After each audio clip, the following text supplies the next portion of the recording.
Certainly, you may not have the same answer towards that concern and that question. But if you aggregate and you look at the entire country and you look at exactly what happened in the different parts of the country, you may be right to say that actually there was free and fair elections in Uganda. However, that does not mean that there wasn't any issues, isolated issues in different parts of the country. For example, what may actually trouble people is the obvious disappointment of the BVVK equipment.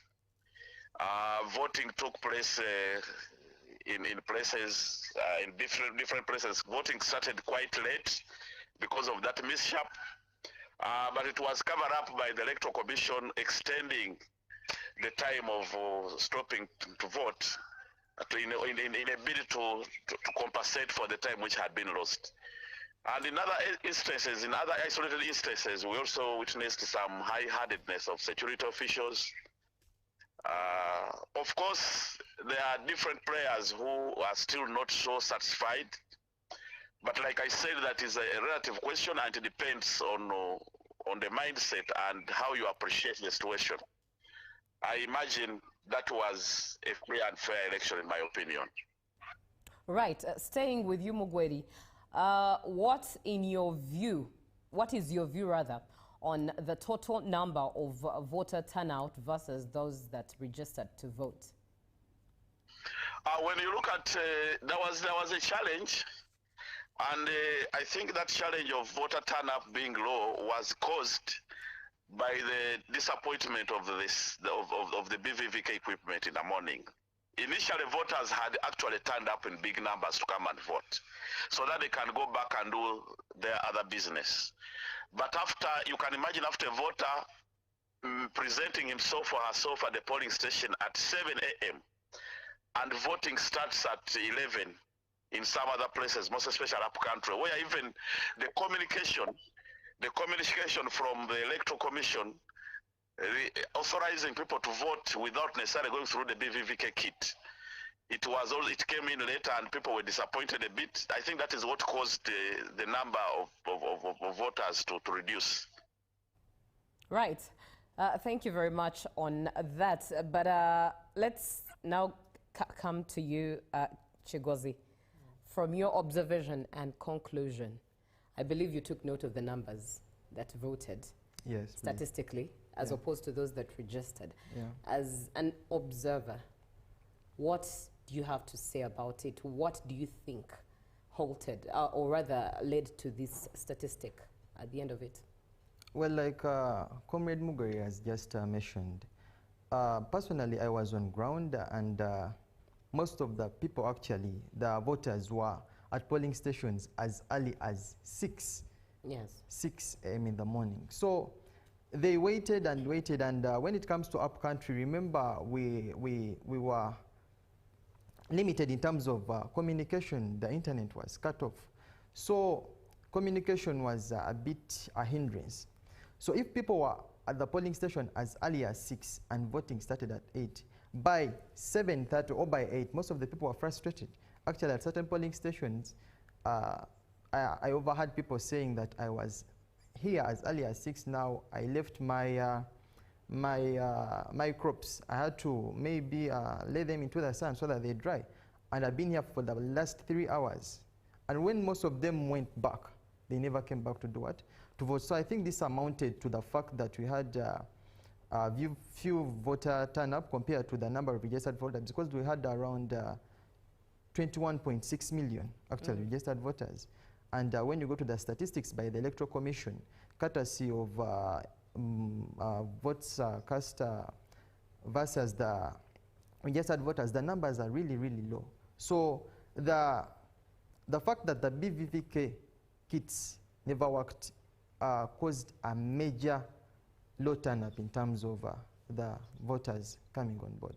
Okay. Yeah. Staying with you, Chigozi, what is your observation on human rights altogether during this season, and human rights 360, security-wise, safety-wise, but also the knowledge, the mere knowledge, and voter education and civic education? Thank you so much, Julie. Now, I'll start with the voter education. We, as observers, played part in civic education, trying to employ voters, but the Electoral Commission has the legal mandate to do this kind of work. So we want to believe that they did their work, though if at all, Julie, I don't know if you try to look at the statistics, but we had the number of invalid votes going as high as even exceeding some of the votes some candidates were getting, the presidential candidates. You find that the number of invalid votes is higher than 3 presidential candidates added together. So we want to believe that maybe the Electoral Commission did its work, or the people never wanted to engage. Anyway, we are not sure. We are yet to find out on ground. And another thing, when it comes to security tried to play its part, or actually they played their part. Like the IGP said, at every polling station we had, of course, 2 constables and a prison warder. Yes, that was what was on ground. And there was no clashing of people and security, unless otherwise. Of course, whenever elections are taking place, Julie, agree with me, we always have tension. Some people get really, really excited. Why? Because at times, people talk. Whenever they are polling station, have you voted for this one? So when that happens, that's why the Electoral Commission encourages that we keep a certain distance from the what? From the polling station. Why? If at all we think that we are all in an area and you have voted for a particular candidate, and what we have been discussing is not what is going to come out of that, then of course you are going to be having tension. And this is going to cause security to intervene. Why? At the end of the day, we are going to try to cause limitations. We are going to become a hindrance to the polling officials. And security has to come in because theirs is to maintain law and order. And if you are going off the path of law and order, then these people have to come in. So the voters also have to know that, yes, security is there for their safety. Right. But it is also there in case they are off the security path. So our general observation was that security was okay. I mean, we never had cases. The last election, Julie, in 2021, I'll be honest, most of the polling stations actually had armed people within the polling station.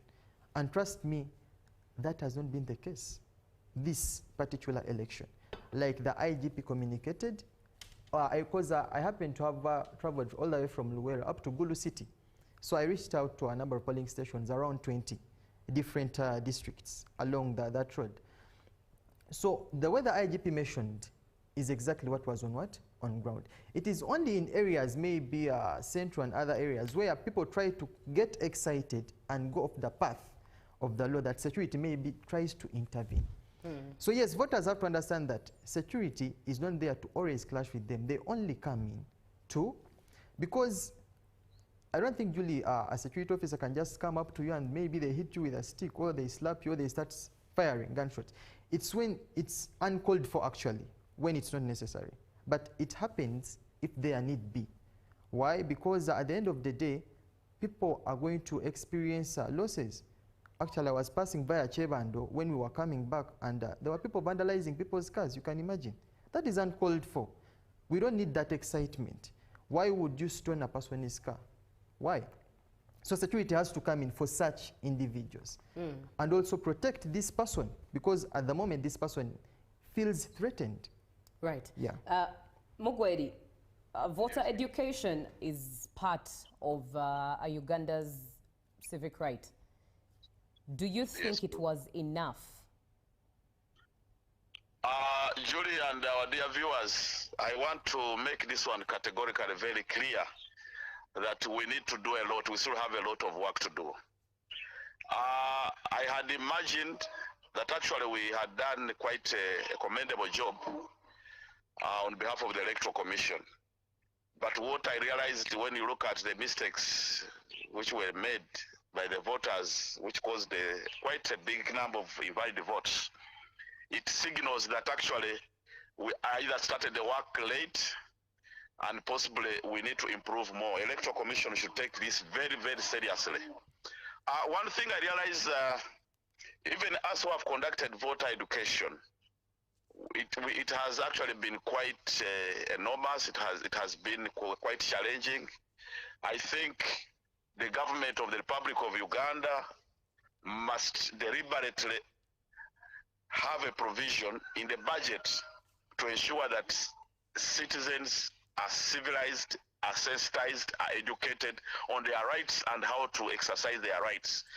I don't want to lie to Ugandans that actually many Ugandans know what to do when it comes to voting. We attempted to do the work. We did a very commendable job, but the circumstances under which this work was done could not necessarily make it very efficient and effective. And I'm imagining that the Electoral Commission gets all these reports from us, and possibly they will study these reports and make an improvement in terms of voter education. Julie, you realize we have been with you for a couple of close to 3 months. We have been engaging, and even our teams have been on the ground in specific regions where we are created to have voter education. But we could reveal so many things, even in our progressive reports. So generally, there is need to improve, there is need to put more efforts in voter education. And once you have citizens who are fully educated and aware of their rights and how to exercise their rights, you would actually avoid many instances when it comes to voting. That is my overview about voter education. There is a lot more to be done. Right.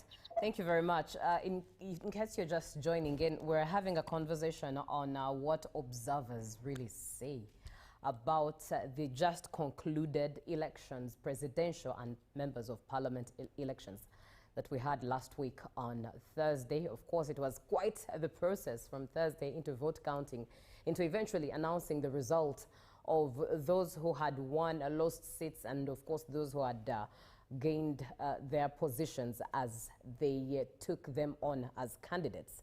And we're hearing from different perspectives.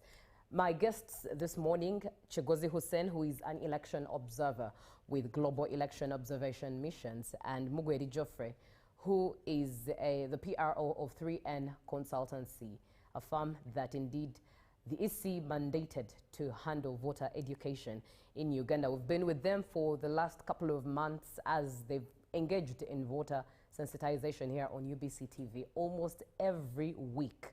And because Mugweri is also on ground, has been on ground during the election, the voting cycle, he's definitely giving us a feel of what he observed as an observer. Be part of the conversation, because you too were an observer because you voted.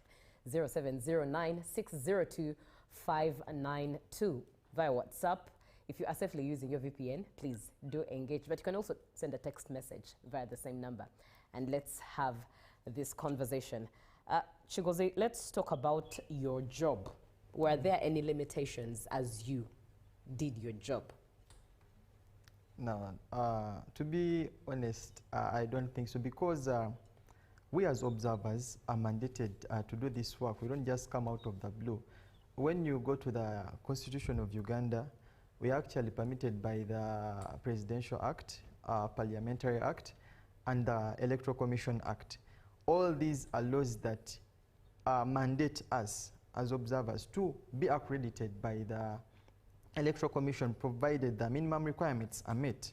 So I want to applaud the Electoral Commission for sensitizing all the polling officials in the different polling stations where we managed to reach out in the different regions of Uganda, that we never had any challenge, we as observers. We got the information we were required to get, and yes, people managed to collaborate. Yes, Julie. Very profound. Let's talk about the internet. And when it comes to the issue of the internet, I'm definitely posing it to the both of you, starting with you, Chigozi. Yeah. Was the internet shutdown necessary or an injustice in your perspective? Now, Julie, when you talk about injustice, that's a very, very big one. But I think the Ugandan government has has different ways to mitigate. Because when you turn off the internet, there are a lot of businesses that go on via the internet. There is a lot of information that is passing on using the internet. The internet has become a basic need in the world we are living in right now. So if at all it's turned off, then yeah, we are going to have a lot of limitations. In fact, I think we went back like 10 years before the internet came in. So I think it was uncalled for really, because the government, I know in my own perspective, that it has the powers to iron out these different people that may be, or different stakeholders that may try to use the internet in a wrong way. One of which is misinformation, coming out and misguiding people or the audience at large. So I think the government has a better hand at handling this. So personally, I think it was uncalled for, it was unnecessary, and it caused a lot of limitations. Right. Yeah. Mugweri, Yes, please. was the internet shutdown something necessary, or it was a heavy injustice? My take on that will be quite different, and I will look at it in a broader perspective. First of all, let us go to the background of the shutdown of the internet. The executive director of the Uganda Communications Commission rolled out a communication to the public, informing the public about the instruction by government to shut down internet, and it was, I think, a day before voting. It was quite an inconvenience, just like you know that we are now in a global world. We have simplified, technology has simplified life. We do transact through various internet platforms. Now, the reasons for the shutdown of the internet were clearly given, and it was, if I'm not mistaken, the CEO of UCC, Honorable Nyombi Temo, outlined the reason why it was necessary to be inconvenienced for a couple of days without internet. According to that document, it was through a recommendation of the Intersecurity Agencies Committee. Julie and our dear viewers, I want us to appreciate that security is very paramount, and the consumers of intelligence take decisions depending on how much and how critical the intelligence they have perused through, they have gathered, they have consumed. It would be quite absurd, it would be quite unfortunate for me to castigate those who took a decision of shutting down internet. It is upon the intelligence which they had consumed, and I want to imagine it was for the good of Ugandans. They could have foreseen that actually if social media was left on, there could have been a lot of issues cropping up. Misinformation, mobilization of people to gang up and become hooligans, to destroy property. Elections by their nature are very emotional and exciting. Even when the internet wasn't on, we had in various places where people were trying to demonstrate, were trying to gang up and burn property, destroy property. Now you can imagine if there was that free communication of mobilizing, how could have the situation been? I acknowledge, even myself, I was inconvenienced, but at times I think I want to appreciate that maybe it was a necessary inconvenience for the sake of the good, of our own security as a country. Elections took place, and through those elections, you would expect that many issues would crop up, and indeed, in some isolated places in Uganda, those issues clashed up. Actually, we have even had where people lost lives. Now, that was the background I want to imagine, that maybe security took a wise decision. And at this time, I really wanted to applaud the government, because they alerted people, they prepared people psychologically. But you can also remember, Julia and our dear viewers, that even during the campaigns, even when we're now closing into the elections, people were already prepared that actually internet is going to be shut down. This has not happened for the first time. It happened. It has always happened whenever there is need. So on the issue of shutting down internet, well, it was an inconvenience. But if you have to look at a broader perspective, I think the leaders who manage security at that level, at the strategic level, could have consumed it to shut down internet. In my opinion, at times you have to be inconvenienced. But if it is about, just to interject there, Mugwedi, in regards to how prepared Ugandans were for the internet shutdown, yes, there was an expectation of that internet being shut down, but given that elections or voting was to take place on the 15th of January, no one saw it coming that it would be shut down on the 13th of January in the next 2 hours. The information started spreading at about 4 p.m. that in the following 2 hours at 6 p.m. internet would be shut down. In that moment, people were probably still preparing to close business altogether in the next day, which was the 14th, to just arrange and prepare themselves. But in just 2 hours, information is sent out, and in those 2 hours, a press conference is closed. Do you think that was fair to Ugandans, especially those who run businesses on the internet? It wasn't quite good on many people. Julia, I've also said, even myself, in one way or the other, I was inconvenienced. But now, we are looking at the background. We are looking at the reasons behind that decision. I am constrained to believe that I can actually critique that decision negatively because I am not privy to the information, to the intelligence that led to that decision. And I want to trust the institutions which are mandated to manage our security. The inconveniences we go through in this perspective, I think are bearable. Julie, you must realize that even these service providers of internet, even government, earns a lot of money through taxes when internet is on. Why would you think that government actually had to forego the income through the various social media platforms in terms of taxes? It was because they weighed in and realized that they would rather miss out on that income in terms of taxes, but consolidate and maintain the national security. Elections come with a lot of excitement. Elections come with emotions. People even kill themselves. So on the issue of internet, Julie, this one, I think, as somebody who appreciates the essence and value of security, I don't want to castigate government for that decision. Right. It was necessary. It was a bearable inconvenience. Right. A comment comes through, and you would be the very best person to speak into this particular comment. It reads, it's from Dennis, who is from Banda in Kampala. And he says, good morning, Uganda. Why can't someone advise youths who are abroad to stop igniting innocent people here in Uganda to go on protesting and doing other kind of unlawful activities? Thank you so much. I'm Dennis from Banda, Kampala.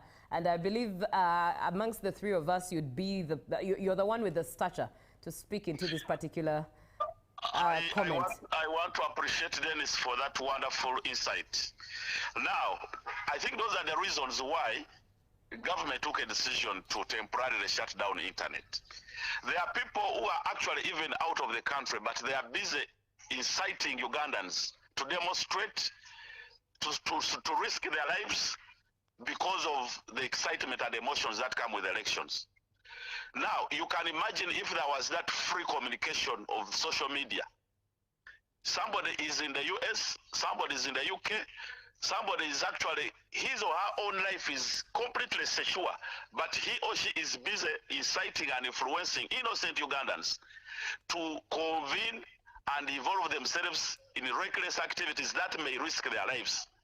I think Dennis appreciates the reason why we are talking about emphasizing and actually consolidating security.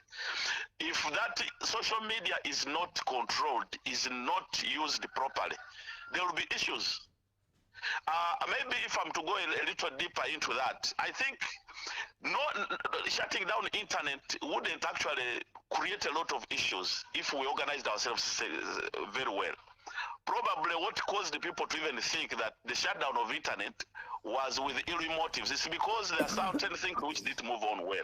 For example, when it came to declaration of results for members of parliament, there are so many instances where it took so long, in my opinion, when you take so long to declare, when people have actually gone through the hectic process. Somebody sleeps in the talent center, he again spends the whole day in the talent center. Why wouldn't we have mechanisms of ensuring that results are declared within the required time frame and actually not creating suspicion among people? When you delay to declare results, somebody will now even assume that actually you switched off internet because you wanted to do some data things. So the essence of switching off internet wouldn't have a problem if we managed our systems and our processes very well. All right. Thank you very much, Mugwedi Geoffrey. He is the PRO of 3N Consultants, and this is a voter sensitization firm that the EC, the Electoral Commission, entrusted that should sensitize Ugandans on voter education. And he's having a conversation with us as an election observer, but also Chigozi Hussein, an election observer as well from Global Election Observation Missions, is in studio with us.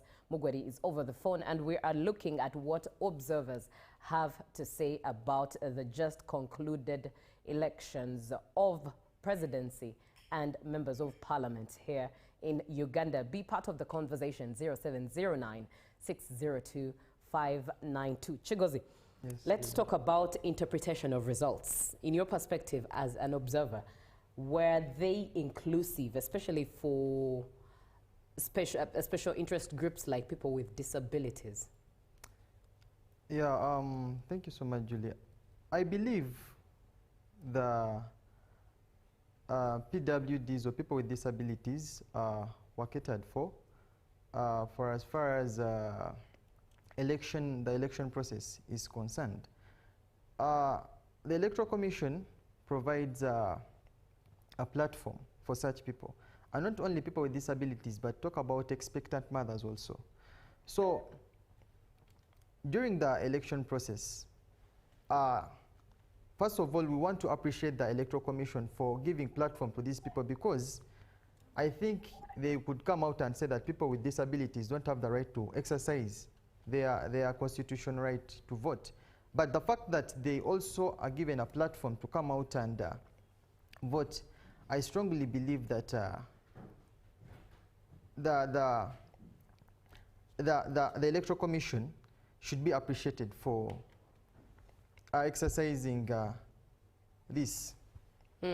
I did watch one of the observers that were at Lubowa, who said that she felt that inclusivity was less because, for example, in regards to interpretation of what the provisional results that kept on coming every now and again, there was no immediate use of, for example, sign language. So whoever uses sign language and was at home was just generally in space and not understanding anything as to what was going on.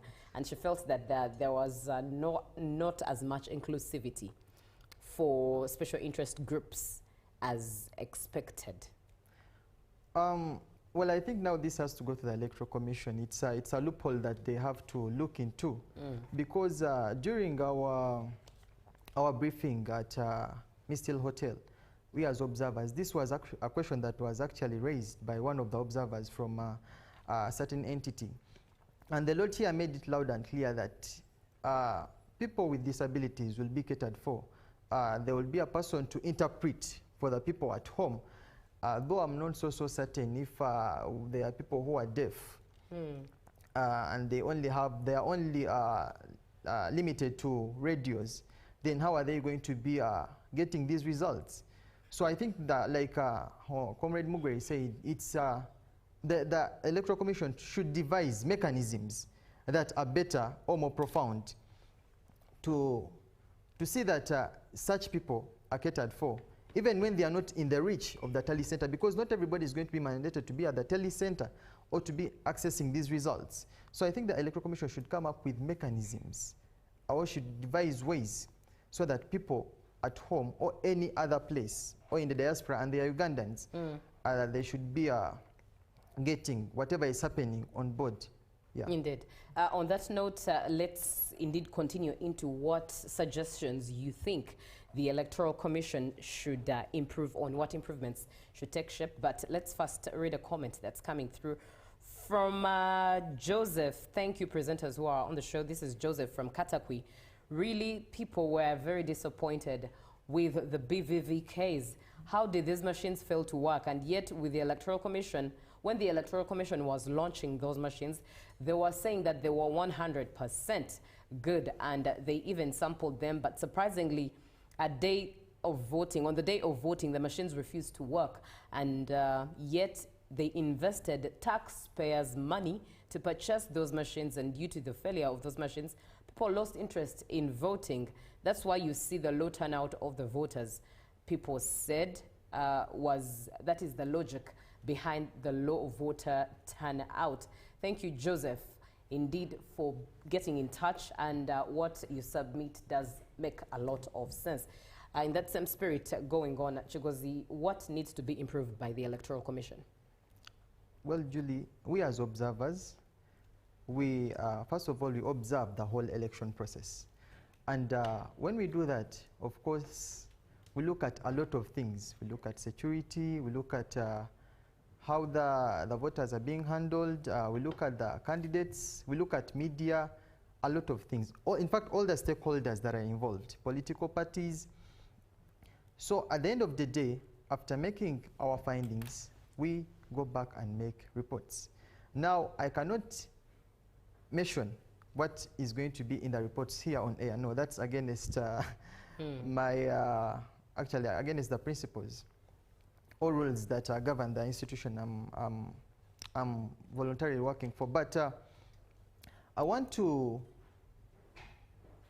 appeal to Ugandans that observers in different countries, observers from different countries are going to make reports. And when these reports are made, we are going to be making recommendations. So we look at every loophole that has been on ground. And after identifying these loopholes, we shall make reports, then recommendations that we try to follow up and see that the Electoral Commission tries to implement or put into practice. Right. Like you saw, security has improved. We have not had a lot of uprisings between security and the voters, like we had the last election. So that means what we recommended has been implemented. Right. 0709602592 is the WhatsApp number that you should engage and be part of the conversation. We're looking at what observers have to say in regards to the recently concluded elections that we had last Thursday into the weekend, voter counting, and eventually announcing who the winner was for the next presidency of Uganda. And we're having this conversation with Chigozi Hussein, who is an election observer from the Global Election Observation Missions, alongside Mugweri Joffrey, a voter educator and the PRO of 3N Consultancy, a firm that was mandated by the Electoral Commission to engage in voter sensitization and education. Looking at the process altogether, even before we voted, I believe you are on ground as an observer. The Global Election Observation Missions was on ground observing every step of the way. And in your perspective, were opposition parties and independent candidates able to campaign freely up to voting time? Thank you so much, Julie. We are looking at opposition and independent candidates. Still, we want to appreciate security and the government for, first of all, providing platform for these people. When it comes to presidential candidates, we had a lot of, we had those coming in from different political parties, and of course we had independent people. So independent candidates, you'll find that the government even provided security, and they were providing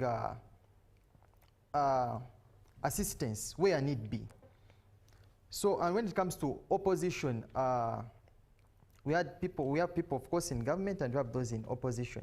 So I strongly believe that the government tried to provide security and safety for these people, because different parts of the country have different people with different cultures.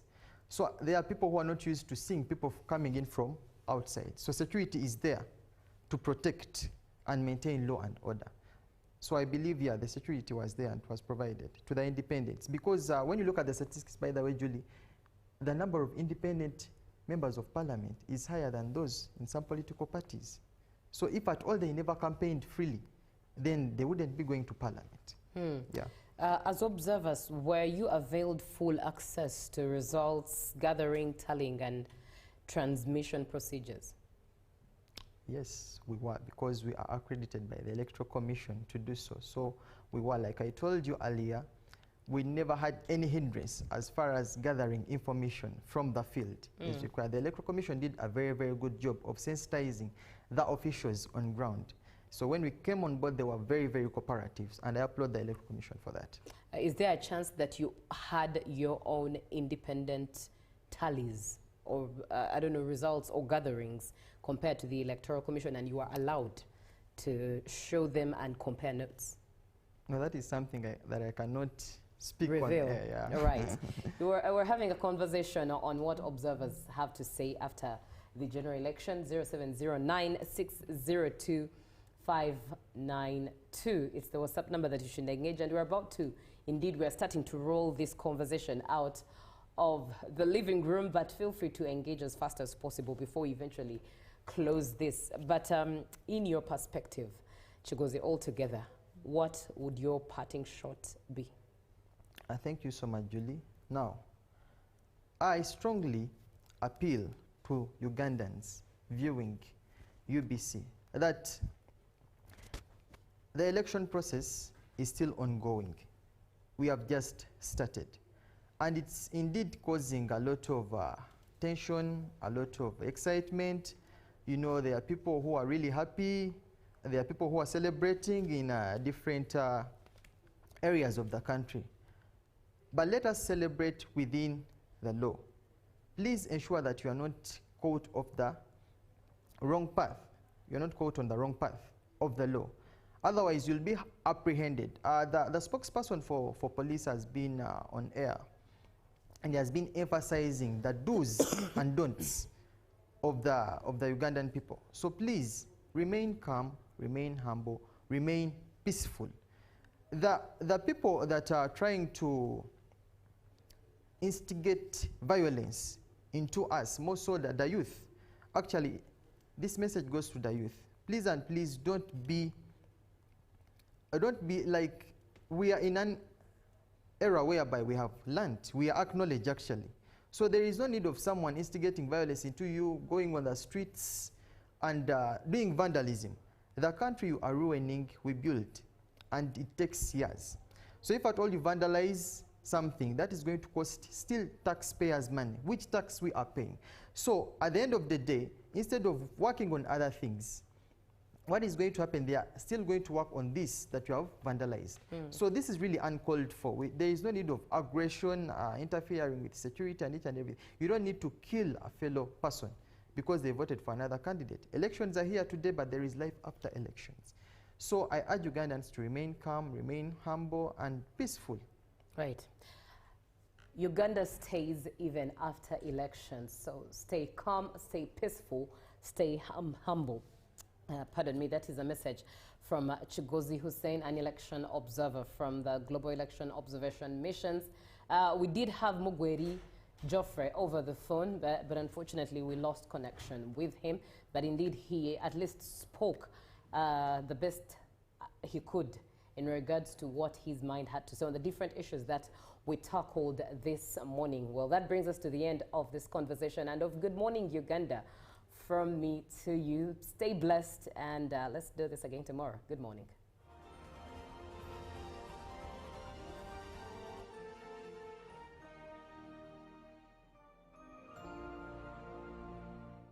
Live from UBC Studios in Kampala, this is Good Morning Uganda. Pick of the day on UBC.